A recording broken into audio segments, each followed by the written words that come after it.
Baik, bismillahirrahmanirrahim. Assalamualaikum warahmatullahi wabarakatuh.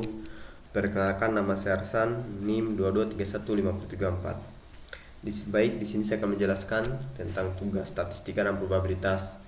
Yang dimana di sini yang menggunakan terma bias. Di sini ada dua soal, yaitu yang ini dengan saya dikerja manual. Baik, nomor 1. Diketahui 20 dari 100 mahasiswa terkena flu karena musim hujan. Di antara mahasiswa yang flu, 80% diantaranya mengalami demam. Selain itu, ada juga mahasiswa yang terkena demam tanpa flu dengan jumlah sekitar 10% dari total mahasiswa. Berapakah probabilitas mahasiswa terkena flu jika ia juga terkena demam? Jawabannya, diketahui jumlah pertama yaitu diketahui jumlah mahasiswanya 100 orang.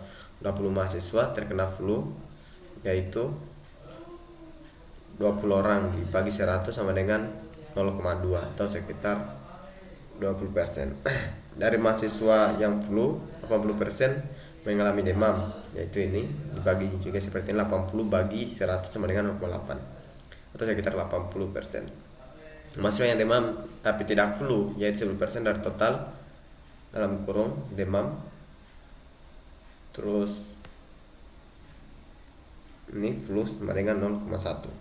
P flu 1 kurang 0,2 sama dengan 0,8. Ditanya berapakah peluang mahasiswa terkena flu jika diketahui ia demam. Artinya P dalam kurung flu atau demam. Langkah-langkah terma bias. Rumus terma biasnya dia P A per B sama dengan P dalam kurung B per A kali P dalam kurung A bagi PB. Untuk kita terjemahkan, A ini sebagai flu dan B ini sebagai demam. Untuk penyelesaiannya, P flu sama dengan demam per flu kali P dalam kurung flu bagi demam. Langkah satunya untuk demam yaitu P dalam kurung demam P demam flu kali P flu tambah P demam bagi flu kali P flu sama dengan ini 0,2 kali 0,2 tambah 0,1 kali kali 0,8 sama dengan 0,16 tambah 0,8 sama dengan 0,4. Jadi yang demam itu sekitar 24%. Untuk langkah 2-nya untuk hitung flu demam, tadi demam flu, sekarang flu demam. Untuk menghitung flu demamnya ini 0,8 kali 0,2 bagi 0,24 sama dengan 0,16 bagi 0,24. Nah, hasilnya 0,16 dibagi lagi 0,24 sama dengan 0,666 sama dengan 0,666. Jadi sama dengan 66,67% kalau kita ini dikali 100. Jadi hasil dari flu dan demam ini dia sekitar 66,67%. Nomor 2 di sini ya. Di sini saya tulis pakai buku, yaitu sebuah tim sepak bola memiliki 3 orang striker, yaitu striker A, B, dan C. Striker A memiliki akurasi tendangan sebanyak 6 dari 10 tendangan mengarah ke gawang. Sedangkan striker B memiliki akurasi 7 dari 10 tendangan ke arah gawang. Dan striker C memiliki akurasi 2 dari 10 tendangan ke arah gawang.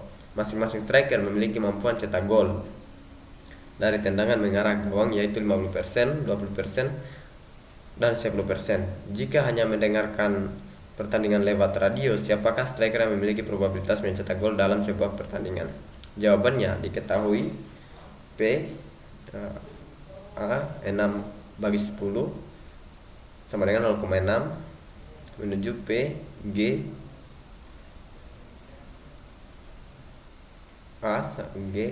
per A sama dengan 50% sama dengan 50% atau dikalikan 0,5 juga 7 bagi 10 0,7 ya, seterusnya 20% 0,2 dengan 0,2 sekitar 0,2%. Oke, lanjut ditanyakan. Nah, ini ditanyakan ya, penyelesaiannya tentukan peluang total tendangan ke gawang. P G sama dengan P langsung G per A kali P langsung A tambah P kali B kali P B tambah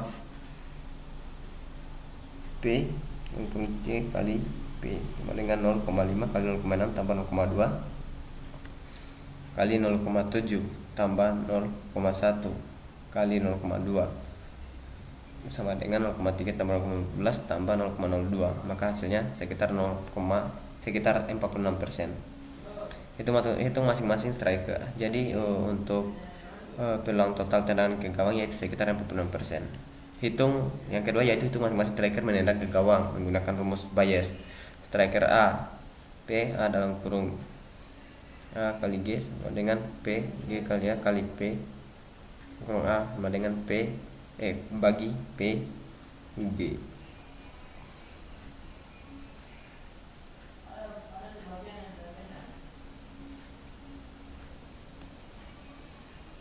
Dengan 0,5 kali 0,6 bagi 46 0,46 sama dengan 0,3 bagi 0,46 sama dengan 0,652 sama dengan atau bisa disebut 65,2%. Untuk striker B nya berarti dari striker A nya ini dia hitung masing-masingnya menendang ke gawang sekitar 65,2%. Untuk striker B nya dia sekitar 30,4% ya, kita bisa lihat di sini dari mana ini ya. Untuk striker C nya ya begini, kita lihat peluang golnya bagaimana. Jadi kita bisa simpulkan saja. Jadi striker dengan peluang yang tidak mencetak gol di pertandingan adalah striker A dengan peluang sekitar 65,2% dengan posisi kedua yaitu striker B dan disusul oleh striker C.